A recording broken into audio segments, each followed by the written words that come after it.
Todo lo que decimos puede ser practicado. No os decimos creerlo. Lo que os decimos es, experimentad con ello, experimentadlo.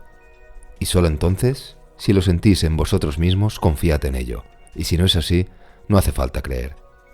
Sed bienvenidos. Aquí os espero, en este rincón mágico del universo, a solas con Ali.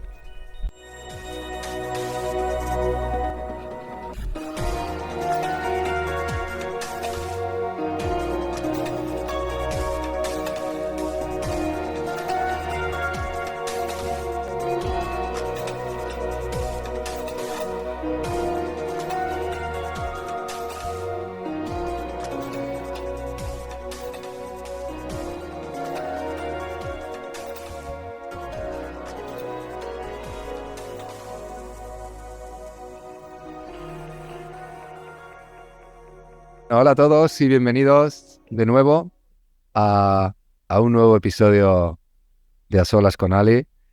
Y aquí estoy con ella, con Ali. Hola, Hola Xavi, ¿qué tal? bien, encantado de volver a estar aquí y con ganas ya de... Yo muy feliz, muy feliz de que se den estos encuentros, disfrutándolos. Espero que todos nuestros oyentes pues también disfruten y nos sigan con atención. Muchas veces me dicen, Ali, que es que tengo que escuchar 2 y 3 veces vuestros programas porque son como que las frases no me puedo perder ninguna frase o que intentaban, yo lo intenté escuchar lavando los platos, no sé qué, y tuve que quitarlo y digo, bueno, pues nada, en silencio, tranquilos. Son intensos, la verdad es que sin una forma de intención, resultan programas intensos. Ya. No, podríamos hacerlo súper banal, pero me pierdo, yo necesito... Intensidad, somos así. Bueno, mira, vamos a intentar hacer un programita que sea más ligerito. Oye, venga, ¿qué te parece? Venga, Vamos a ir, vamos a ir con esas preguntas así espontáneas y a ver qué sale. Mira, vamos a empezar preguntando ¿qué es el aura? Ali, y a ver si nos puedes dar como unos ejercicios para verla, si tú la ves, si no la ves, si la podemos ver todos, y qué realmente qué es. el aura es simplemente el campo electromagnético que todo lo que contiene energía desprende.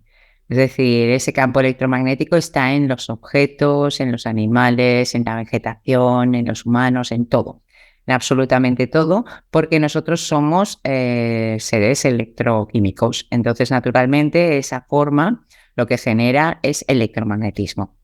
Ese electromagnetismo es un campo que irradia alrededor de cualquier ser, es decir, de cualquier objeto que está generado por la energía, y en realidad sí que es visible. Es más, científicamente ya se han hecho muchos aparatos que pueden pues, hacerlo más tangible, ¿vale?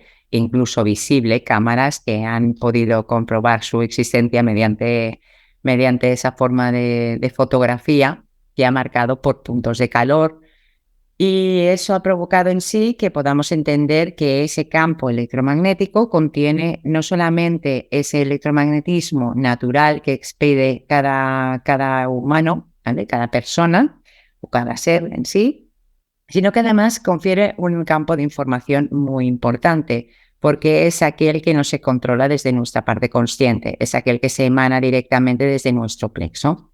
Nosotros tenemos un campo que se mide respecto a nuestra forma de actuación, nuestra forma de sentimiento. Y eso aplica directamente a que cuando nosotros, por ejemplo, estamos en un momento de estrés, nuestro campo sea un campo muy contraído, es decir, nuestro campo electromagnético se contraiga al mínimo, por así decirlo. ¿Por qué? Porque estamos en un sistema de supervivencia en el cual estamos siempre en esa forma de huida o ataque o carrera que nos aplica directamente a que el exterior es, por así decirlo, peligroso.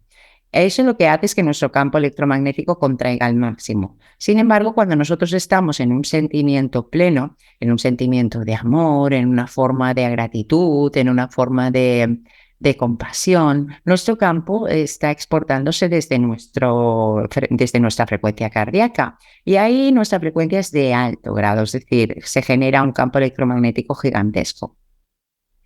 Ese campo electromagnético sí, por supuesto, es visible, ¿vale? Pero necesita entreno. ¿Por qué necesita entreno? Porque nuestros 5 sentidos están amoldados únicamente a la visión de aquello que es material, no de lo que es una frecuencia simplemente. Pero igualmente que nosotros podemos ver un rayo en el cielo, que al fin y al cabo es lo mismo, también podemos adecuar nuestra visión a poder ver ese campo. Por ejemplo, hay un ejercicio que es muy gracioso, que es colocar nuestra mano en un fondo o negro completamente o blanco completamente y desfocalizar nuestra atención mirando directamente a la mano, desfocalizar nuestra atención de la mano pasando directamente al papel. Es decir, si nosotros imaginamos que cogemos una cartulina O una pared, sí, una cortina o una pared. ¿vale? Y mirando a la mano, no miramos a la mano, sino que miramos al fondo. Lo que veremos será una neblina alrededor de esos dedos y esa neblina ya estamos acostumbrando a nuestro cerebro a percibir el campo electromagnético, ¿de acuerdo? La visión se amplía conforme nosotros permitimos que nuestro cerebro admita la visión de eso que es intangible. Vale. Y ahí, claro, ahí cuando empiezas a ver, bueno, ya sea por máquina o por tú mismo, pues te ayuda a diagnosticar tu estado emocional, físico, X. Es una buena. Sí. La parte más importante es que el campo electromagnético en realidad es muy variable. ¿Por qué? Porque va a condición de cómo tú estés. Y la energía, naturalmente, no es estable. Siempre se va a mover. Y eso implica que en realidad, en un momento determinado, tengas un campo electromagnético con una amplitud X, con una frecuencia tal, y en un segundo varía completamente su forma. Ok. Y eso... Concepto que siempre llama la atención. Vamos a la segunda, Ali, ¿qué es la telepatía? Y a ver si hay ejercicios también en este sentido. Sí, hay muchos ejercicios. La telepatía también es una forma, es que nuestro cerebro, la parte más graciosa de nuestro cerebro es que tiene unas cualidades inagotables, es decir, es ilimitado. Entonces, nosotros utilizamos una parte muy escasa para sobrevivir en nuestro cerebro. Entonces, esa forma de supervivencia nos hace entender que tenemos limitaciones. Cuando nosotros nacemos, en realidad las conexiones neuronales que tenemos al nacer son casi al 100%. Y eso implica que nosotros vayamos eligiendo inconscientemente cuáles vamos a utilizar. Como nosotros somos un medio de estamos en un medio de supervivencia y ese sistema de supervivencia va a ser el prioritario, vamos a ir dándole más valor a unas conexiones que a otras. Pero eso no significa que las otras conexiones no estén o se puedan amplificar o se puedan ejercitar para que vuelvan a estar en activo. No mueren nunca a pesar de que nosotros perdamos la atención en ellas. Y una de esas capacidades es la telepatía. Por ejemplo, nosotros nos sorprende cuando estamos pensando en alguien y de golpe lo encontramos. En realidad, nuestro cerebro recibe mucha más información de lo que nuestro consciente puede constatar. Y eso implica que el espacio y el tiempo no está supeditado en nuestro sistema cerebral, pero sí en nuestra conciencia. ¿Qué significa? Que nosotros recibimos mucha más información de la que concebimos, con lo que no es casualidad que yo piense en alguien y me lo encuentre, sino que mi cerebro ha recibido esa información mucho antes que mi consciente. ¿Se entiende bien? Sí. Ahí realmente están actuando sistemas telepáticos. Por ejemplo, cuando estás con una persona y justamente dice lo que tú estabas pensando, en realidad se está activando un sistema telepático inconsciente. ¿Por qué? Porque eso nos garantiza que toda nuestra red neuronal está en unificación. Cuando nosotros hablamos de unificación del sistema neuronal, hablamos de una neurona que se descubrió ya hace bastante tiempo, que es la neurona espejo. Y esa neurona en realidad es la que nos da una certeza respecto a ese campo compartido. Ese campo compartido que podemos ver en formas muy simples, como por ejemplo cuando una persona bosteza a nuestro lado, pues la neurona espejo se encarga de darnos las ganas de bostezar. Entonces, esa forma es la que tenemos como sistema de supervivencia, de aprendizaje y pertenencia, ¿vale? Que implica que vivimos dentro de una red que acusamos siempre. Esa forma es como una acusación de recibo constante de esa red. Y esto es lo que genera en sí el sistema de supervivencia como garantía, ¿vale? ¿Qué pasa? Que eso lo que nos muestra es que sí, funcionamos al unísono, funcionamos a la vez. Y esa telepatía funciona de una forma constante. Nos damos cuenta en muy contadas ocasiones, ¿vale? Pero en realidad esa red de telepatía funciona por encima de nosotros, ¿eh? Es decir, todas las mentes están interconectadas. ¿Cómo podemos darnos cuenta de que ese sistema telepático está en activo en nosotros? En realidad podemos ejecutarlo de muchas formas, es decir, la forma donde en realidad la manera de juegos que hay del sistema telepático aplica a muchos tipos de ejercicios donde podemos propiciar su entreno. ¿Qué significa? Que es una red que sí que está activa, es una red que funciona por sí misma, pero no es una red consciente, con lo que eso aplica a que para nosotros debemos tener ese punto donde la confianza le dé su prevalencia. Acordaros que nosotros somos los que miramos. Eso implica que yo lo que preste atención dándole una realidad sucede, ¿vale? Cuando yo le presto atención con desconfianza y necesito que eso suceda para creerlo, por lo general tendré dificultad porque estaré atendiendo a la creencia del no, a la creencia del sí. Con lo que activar ejercicios en ese sentido lo que hace es darme la posibilidad de ver capacidades naturales, ¿vale? Por ejemplo, hay muchos tipos de juegos telepáticos, como por ejemplo el envío de información mente a mente. Cuando nosotros nos ponemos a jugar, tiene que haber alguien con nosotros naturalmente, y ese juego es muy simple. Podemos visualizar como el que envía la información a la otra mente, ¿vale? Genera una forma de atención plena, ¿vale?, hacia la otra persona enviándole la información. Imaginaros el juego con dos personas, uno que recibe y otro que emite la información, ¿de acuerdo? El que recibe la información tiene que estar simplemente concentrado en la respiración sin esperar nada, ¿de acuerdo? No tiene que ir buscando. Y, por ejemplo, uno de los juegos más populares es el enviar un número, ¿vale? Imaginaros que vamos a enviar un número del 1 al 9 y vamos a escoger aleatoriamente un número y el que emite la información le va a enviar al receptor ese número. Necesitamos que entienda el emisor de la información que tiene que tener muy clara la emisión de la información. ¿Qué significa? Que tiene que ser muy vivida. No solamente imaginarlo en su mente, sino sentirlo, ¿vale? Para ello siempre recomendamos que la persona se vea a sí misma dibujando el número o se vea con un gran número, que es ese número justo entre las manos, traspasándoselo a la otra persona, llevándoselo a la otra persona. ¿Qué ocurre? Que ahí lo que estamos poniendo es toda la atención mental consciente en aquello que estamos transmitiendo. Sin embargo, el trabajo difícil va a ser el del receptor, porque realmente tiene que tener la confianza de recepción. Y ahí es donde tendrá esa forma de pauta de, por así decirlo, de práctica. Y esto genera en sí que la persona tenga que entender que la mente no está supeditada al tiempo y al espacio, con lo que puede ser que al empezar el juego le venga un número a la mente, ¿vale? Él, cuando esté jugando, diga otro. Y la persona que estaba enviando la información le diga, pues no, era el 9. Y era justamente el que le ha venido por inspiración antes incluso de empezar el juego. ¿Se entiende bien? Sí, sí, sí. Vale. Entonces, claro, la práctica se trata de una práctica de confianza, no una práctica de telepatía. La telepatía ya está activa. La cuestión es que nosotros aprendamos a confiar en un activo mental que todos contenemos. Con lo que no nos valga el hecho de, ay, es que no acierto, ay, es que no soy bueno, ay, es que no confío.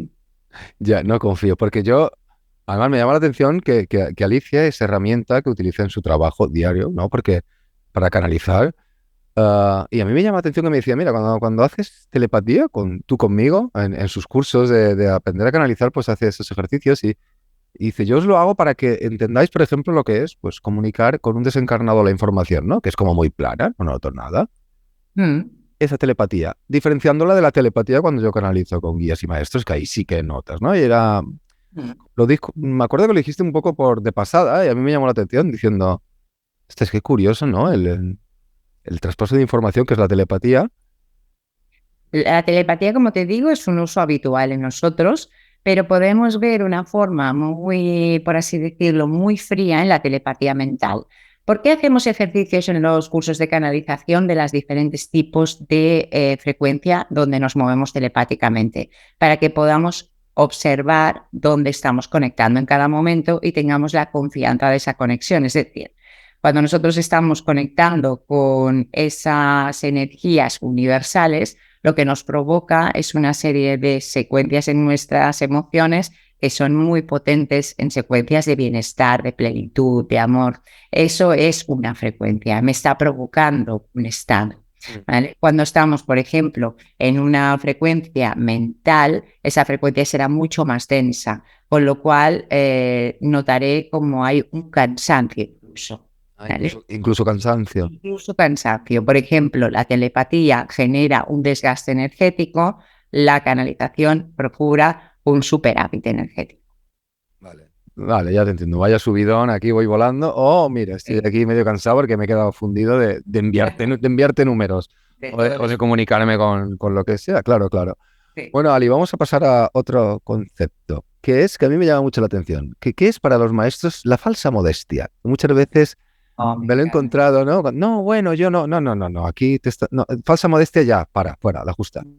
Tú, bueno, es como una hostia en toda la cara y dices, nada, venga, vamos a empezar aquí, se habla en serio. ¿Qué es la falsa modestia? En serio, ¿por qué? Porque la falsa modestia es lo que estamos acostumbrados a generar para que se nos quiera externamente.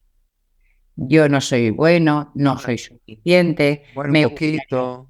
Me gustaría ser mejor, tendría que ser más, tendría que mejorar en este sentido o tendría que aprender a... Todo eso forma parte, según los maestros, de la falsa modestia. ¿Por qué? Porque para nosotros es muy difícil aceptar nuestra perfección. Ellos hablan de la humildad real, de la modestia real, como la aceptación de nuestra grandeza. En el momento que la persona es capaz de aceptar su grandeza, es muy importante porque es el único instante donde es capaz de aceptar la grandeza del otro. Es decir, si no, recordamos que así es dentro, así es fuera, con lo que aplica directamente a que esa forma de aceptación de esa grandeza interna podemos verla allá donde miremos. Si no la aceptamos, lo que veremos es la aceptación de nuestra carencia allá donde miremos. Con lo que la humildad verdadera es, en lugar de esa necesidad de ser perfectos, ¿vale? Que sería la falsa humildad, la verdadera humildad sería la aceptación de la grandeza de cada uno de nosotros. Sí, yo creo que sí. Un ejemplo, por ejemplo, me dejará seguro, bueno, no diré el nombre, pero una amiga que canalizó contigo precisamente, ¿no? Y cuando empezó la canalización, al primer minuto, al primer segundo, tú ya dijiste, wow, tiraste para atrás y dijiste, anda, tú canalizas. Y ella dijo, bueno, no, y dijo, no, cuidado, ya, se acabó falsa modestia, tú canalizas, eres buena, y aquella como que dijo, joder, es verdad, si es que, o yo qué sé, me acuerdo que yo decía, no, tú la comunicación, y yo, bueno, igual comunicar, no, déjate de falsa modestias, sabes comunicar, por lo tanto, es tu grandeza, pues no pasa nada, está todo bien, es perfecto. Correcto. ¿Cuándo surge la falsa humildad? Cuando hay una necesidad detrás de ella. Una necesidad, perdona, que se ha cortado, Ali. Cuando hay una necesidad detrás de esa humildad, es decir, cuando hay una necesidad de reconocimiento ajeno, surge la falsa modestia. Pues nada, aquí quien nos está escuchando, eres grande y eres perfecto. Correcto. Que sienta su potencial, que todo el mundo pueda sentir su grandeza, porque es así, tal como la siente. Y tiene que admirarla y enriquecerse de ella, porque si no la vamos buscando externamente, cuando la tenemos dentro. Vale. Mira, voy a irme un poco lejos ahora, pero me llama la atención este concepto. ¿Qué es el hiperespacio? ¿Vale? Es un tema peligroso para mí. Sí, es peligroso. ¿Quieres que pasemos palabra? O... No, me encanta, es física, o sea que es perfecto. Vale. El hiperespacio en realidad lo que está marcado es por esa forma de anulación de tiempo-espacio tal como lo hacemos en la física clásica y pasamos a un concepto de física cuántica donde se genera en sí el espacio-tiempo, se invierten todas las leyes, por así decirlo. Eso aplica directamente a cualquier partícula, puede estar en todos los lugares a la vez. El hiperespacio está marcado como aquello que realmente es en todos los conceptos a la vez.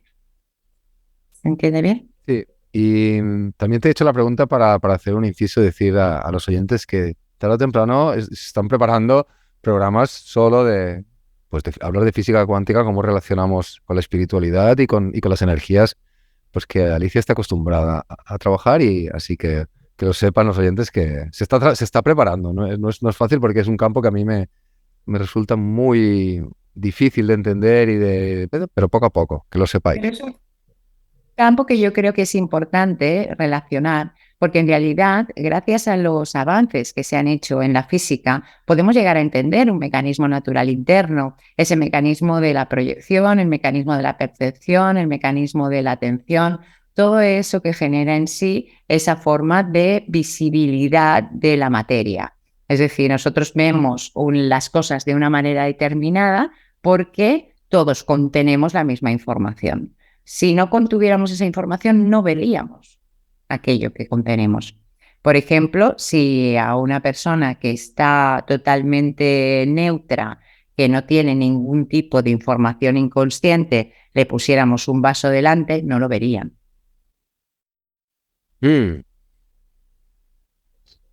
Claro, ¿Eh? como una toalla o un boli, bueno, da igual. Cualquier forma que para nosotros está registrado como natural. Claro. Bueno, estiraremos ese hilo más adelante, Ali. A ver, ahora otra que es mía. Yo sé que un día me explicaste, ¿no? En el primer episodio, en el segundo, estábamos hablando de cuerpo, alma y espíritu y creo que también tendremos que hacer programas específicos porque he recibido bastantes preguntas y dudas porque como lo tocamos de manera muy, muy general Sí, y igual que los desencarnados o la encarnación, podemos explicar 4 cosas, pero hay muchísimos matices. Pero sí que un día me explicaste un ejemplo del melón para explicarme un poco todo eso. Era una metáfora chula, a ver, Vale. Sí, es una metáfora que utilizo y a veces me arrepiento de utilizarla porque quizás es demasiado tangible para explicar algo tan etérico, por así decirlo. Bueno, Vale, pero siempre damos el ejemplo de entender al espíritu como un melón, ¿vale? Cuando nosotros hablamos de esa forma de experimentación del espíritu, tenemos que entender que el espíritu no va compacto a cada experimentación, sino que va fragmentado, que es lo que nosotros llamamos como fractales.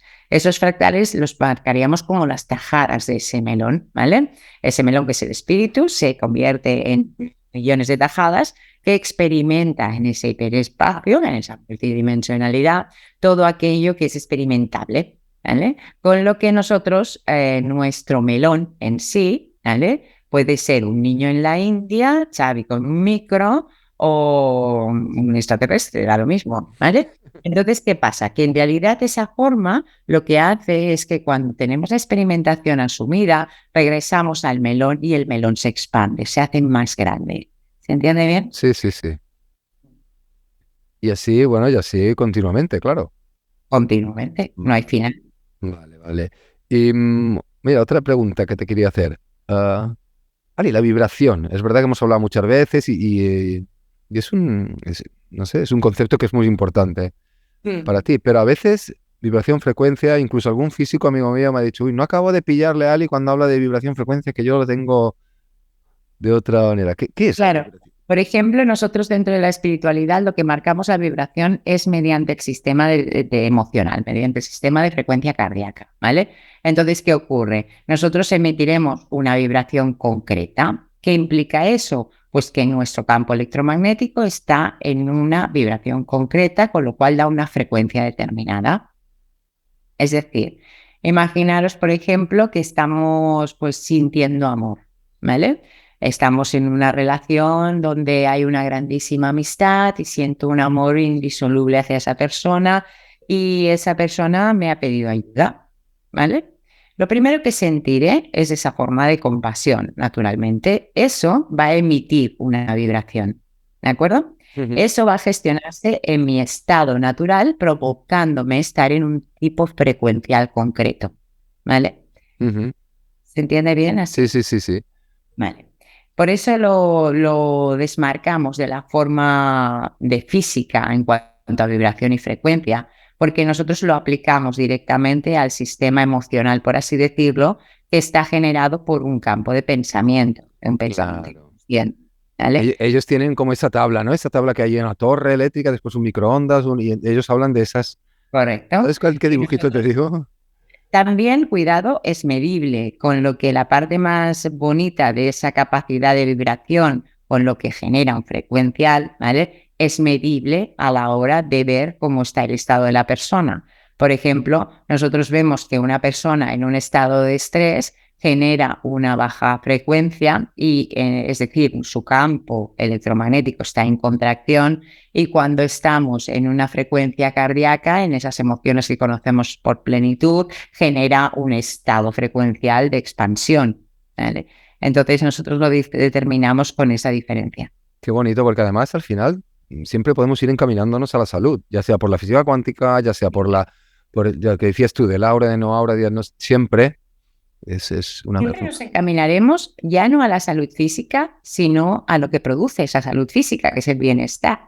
Es decir, cuando nosotros estamos, lo que se llama en medicina la homeostasis, implica ese equilibrio. Eso genera en sí una forma de regeneración celular automática. Y eso provoca en sí que cualquier forma de dificultad que va a programarse en el físico como una realidad material se disuelva, ¿vale? En todo momento, por ejemplo, tenemos grandes doctores expresando esta naturaleza, ¿vale? Y una de las neurocientíficos que están trabajando respecto a esa variación en la enfermedad conforme a la frecuencia que vive la persona, es decir, que una persona puede recuperarse de una enfermedad gracias a la forma de gratitud, y hace muchos años que se estudia. Hubieron estudios muy marcados de cómo la oración de unos monjes tibetanos afectaba a una área de paliativos de cáncer en Estados Unidos, es decir, no está sujeto al tiempo y al espacio. Sin embargo, sí que esa frecuencia afecta directamente por la intención de quien la genera, de quien la emite. Imagínate, puedes extrapolar eso, imagínate, a todo. A todo. Y Ali, ¿qué es bueno, esta pregunta igual ya queda como, ¿qué es la escritura automática y si hay ejercicios para practicar? Pero entiendo que es como canalizar por escrito en vez de por... Sí. La escritura automática es un tipo de canalización que se utiliza para poder permitir que nuestra mente no invada, por así decirlo, ¿de acuerdo? Y es una forma de conexión natural, igual que, por ejemplo, se conecta a través de cualquier tipo de radiestesia, o el péndulo, las varillas. Lo que estamos haciendo al fin y al cabo es canalizar esa energía a través de un sistema concreto. En este caso, nosotros somos las varillas, nosotros somos el péndulo, y provocamos en sí que esa forma de atención, intención y voluntad aplique directamente a que todo ese mensaje pueda pasar a través de nosotros y podamos traducir esa energía en palabras escritas. Es lo mismo que la canalización verbal, pero de esta forma lo que hacemos es escritura automática. ¿Por qué lo hacemos así? Porque en realidad la escritura automática tiene una facilidad mayor para la persona, que no teme si está mezclándolo con sus pensamientos o no. Vale. Es decir, en la escritura automática hay mucha más facilitación a la hora de escribir, porque en realidad no nos da tiempo a pensar y a manipular la información que en la canalización. ¿Y qué ejercicios puede haber? Bueno, simplemente esto, ¿no? Supongo que meditar, estar en silencio y... En la escritura automática, por ejemplo, igual que en la radiestesia, lo que se marca sobre todo es una atención plena. Es una forma completa de estar en esa atención plena de los cuatro cuerpos, en unificación del presente, del aquí y el ahora. Y sí que se recomienda siempre abrir el canal y cerrar el canal. ¿Por qué? Porque es una forma donde nuestro cerebro no solamente lo tenemos preparado, sino lo tenemos focalizadísimo. Y eso provoca que estemos en ese tiempo constante, en una atención plena, para que eso se pueda desarrollar, ¿vale? Ahí tenemos que tomar esa forma de, por así decirlo, nosotros recomendamos muchas veces hacer oraciones, ¿vale? Oraciones que sean de apertura a esa escritura automática, ¿vale? Porque lo que estamos es haciendo, dando una orden mental, ¿vale?, para apagar todo el sistema de razonamiento y permitir que el sistema de inspiración escriba. Vale. Grandes obras de grandes artistas han sido canalizadas. Sí, muchísimas. Y otro concepto que viene relacionado es, claro, tú un día me hablaste, no recuerdo qué escritora, ¿no? Que la canalización en trance es otro tipo de canalización, ¿no? Que la tacharon de posesión demoníaca, pobre mujer, porque claro, debe impresionar ver porque yo si hablo contigo y tú canalizas en consciente, pues no impresiona tanto, pero pues en trance, pues ojos cerrados y tú hablando o escribiendo, ¿no? Bueno, quizá lo más espectacular del trance es que no tienen ni que tener los ojos cerrados, sino que apartan su identificación para permitir que la energía adopte el cuerpo. Por lo que eso implica realmente que la persona que es invadida por esa otra energía, por su permiso, coja toda su parte física y actúe con ella. Hable, mire, exprese. Y en realidad muchas veces a esa forma de entreno, que al fin y al cabo se entrena como cualquier otro tipo de canalización, ¿vale?, le genera en sí una forma como de miedo atroz a lo que es el resto de la humanidad y provoca que se le tache muchas veces pues de eso, de manipulación en algún sentido, tanto que sea una forma como de engaño como que sea una forma de demoníaca, que a veces se ha tenido que oír incluso eso. ¿Vale? Los canalizadores, digamos que iniciaron toda la fase de historia de la canalización tal como la conocemos. El primero de los registrados es Edgar Cayce, ¿vale?, del cual hay muchas lecturas y que él ya dejó muchos manuscritos para que luego se convirtieron en grandes bestsellers que nos ayudaron a tener técnicas de canalización. Y la primera canalizadora en este sentido en trance fue Jane, ahora no me acuerdo del apellido, pero lo que marcó fue unas escrituras donde esa energía que la invadía escribió tres libros, ¿vale? La energía que la invadía se llamaba Sed, ¿vale?, que es simplemente él se denominaba como tal, ¿vale?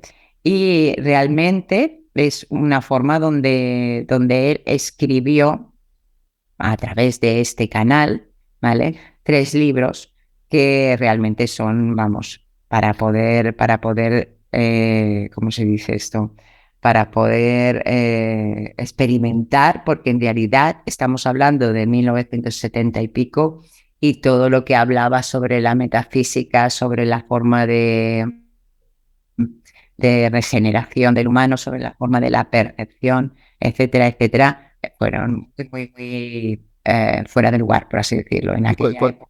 ¿Cuál era el libro, Ali? ¿Te acuerdas o no? La autora es Jane Roberts, ¿vale?, y los libros son Habla Sed. Vale. El nombre de la energía es SETH. Los vídeos que hicieron de este canal fueron muy espectaculares y se la tachó de todo, pero en realidad dio esta energía a través de ella una información muy valiosa. Pero hablo ya te digo, de los primeros canales que fueron, los primeros canalizadores que fueron públicos. Digo, menos mal que fue en 1970 y no en 1670, porque ya la pobre Jane estaría en la hoguera. Estaría quemadita, sí. Sí. A ver, Ali, una que le gustará seguro a los que están escuchando. El libre albedrío y la predestinación, el destino y la libertad, ¿no? Estamos siempre entre esos dos, bueno, son temas ancestrales, ¿no? Sí. De la obra de literatura y de la obra espiritual. ¿Dónde está? ¿Dónde lo situamos, Ali?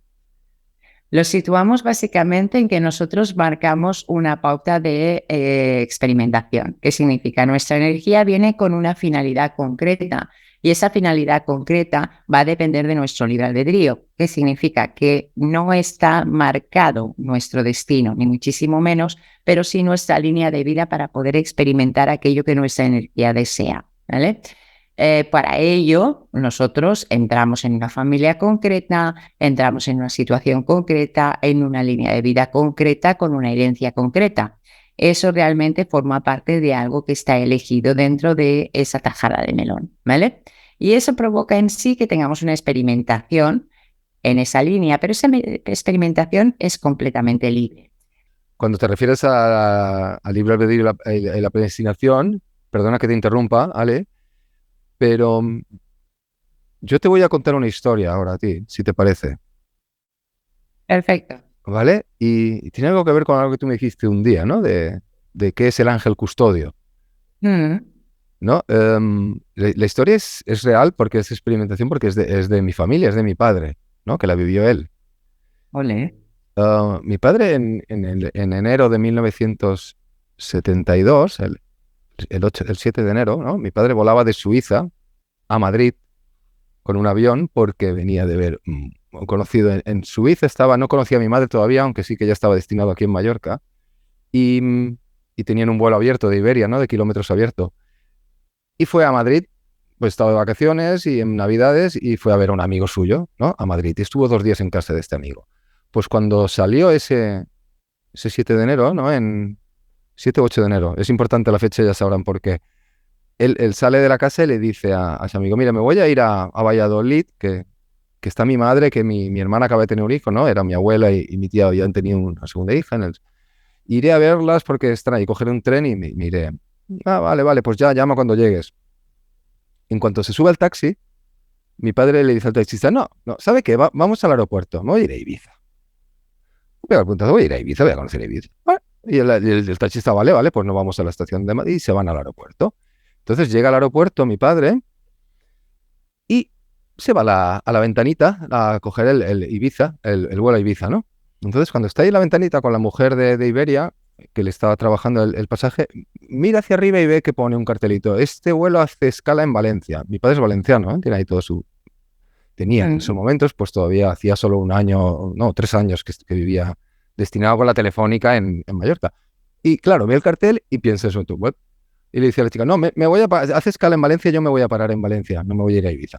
Ah, y la mujer dice, no puede, hace escala en Valencia porque recoge a 80 tripulantes, a 80 pasajeros, porque va vacío, el avión solo lleva 19 personas, más la tripulación, y solo coge y se vuelve a Ibiza. O sea, no puede. No, pero es que yo me voy a bajar en Valencia.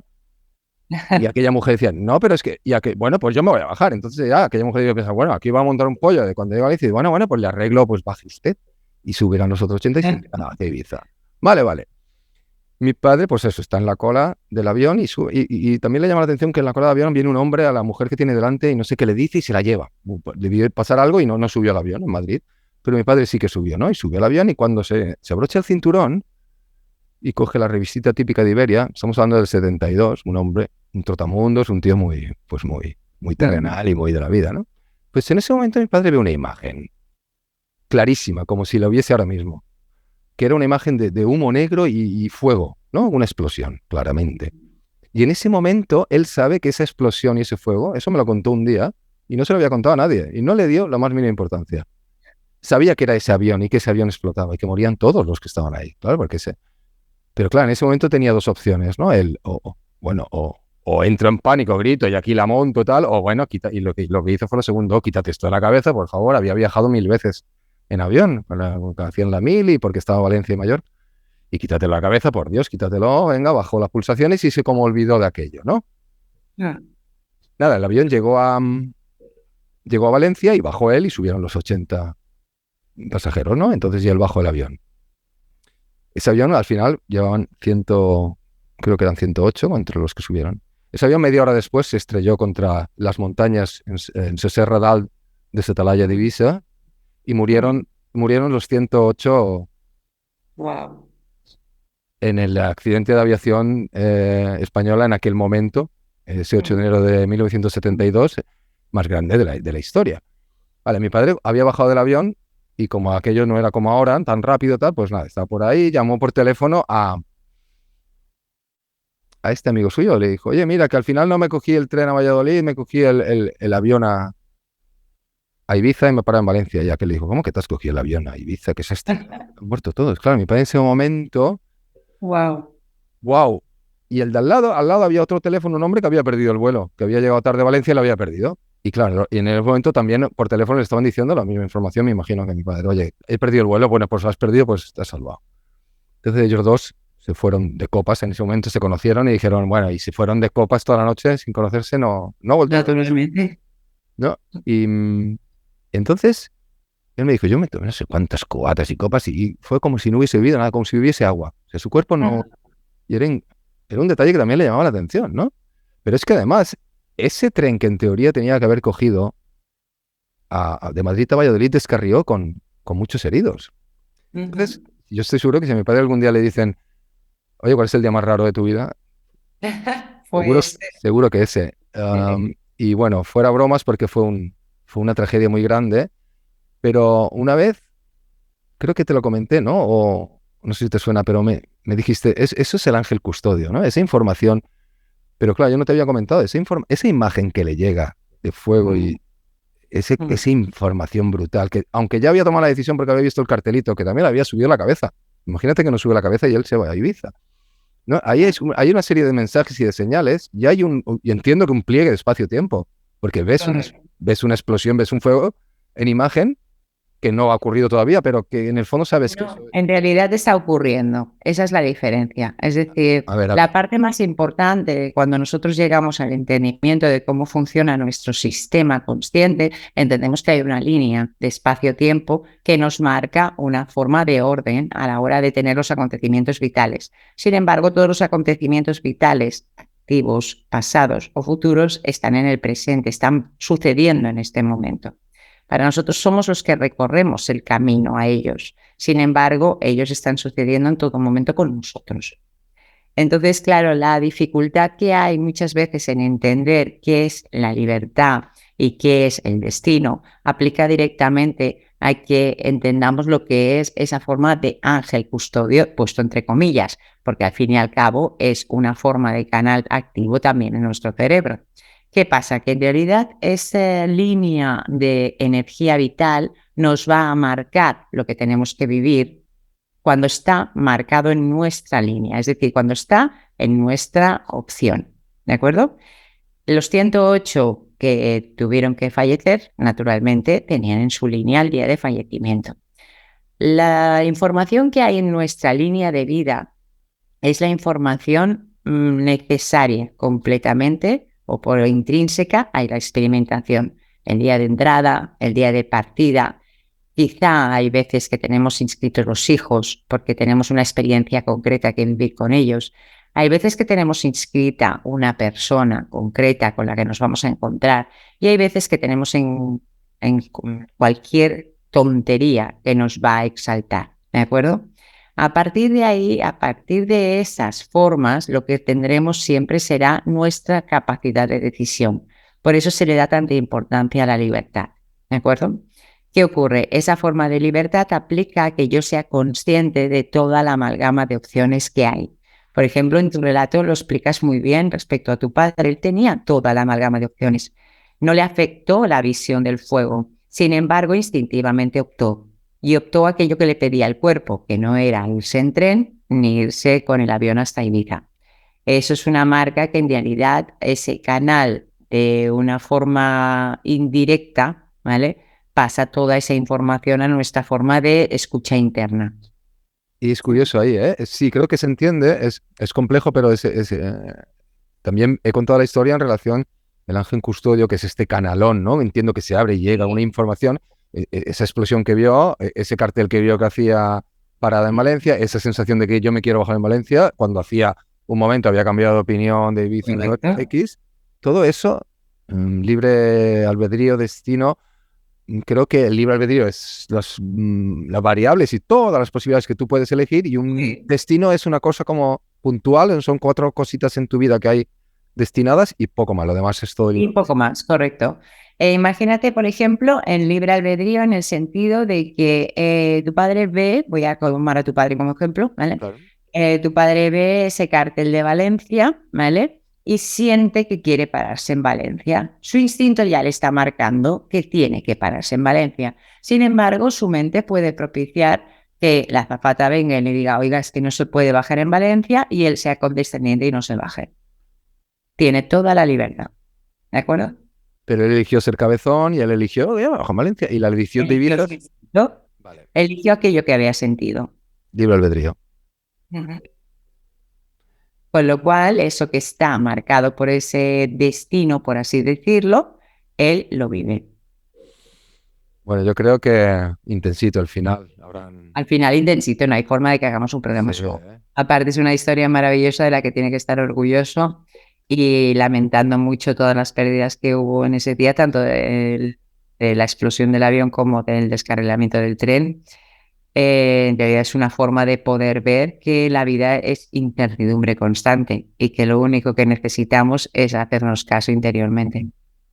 Bueno, pues así acabamos el programa de hoy y bueno, nos veremos en unas semanas aquí, ya sabéis, en este rincón mágico del universo, a solas con Ali.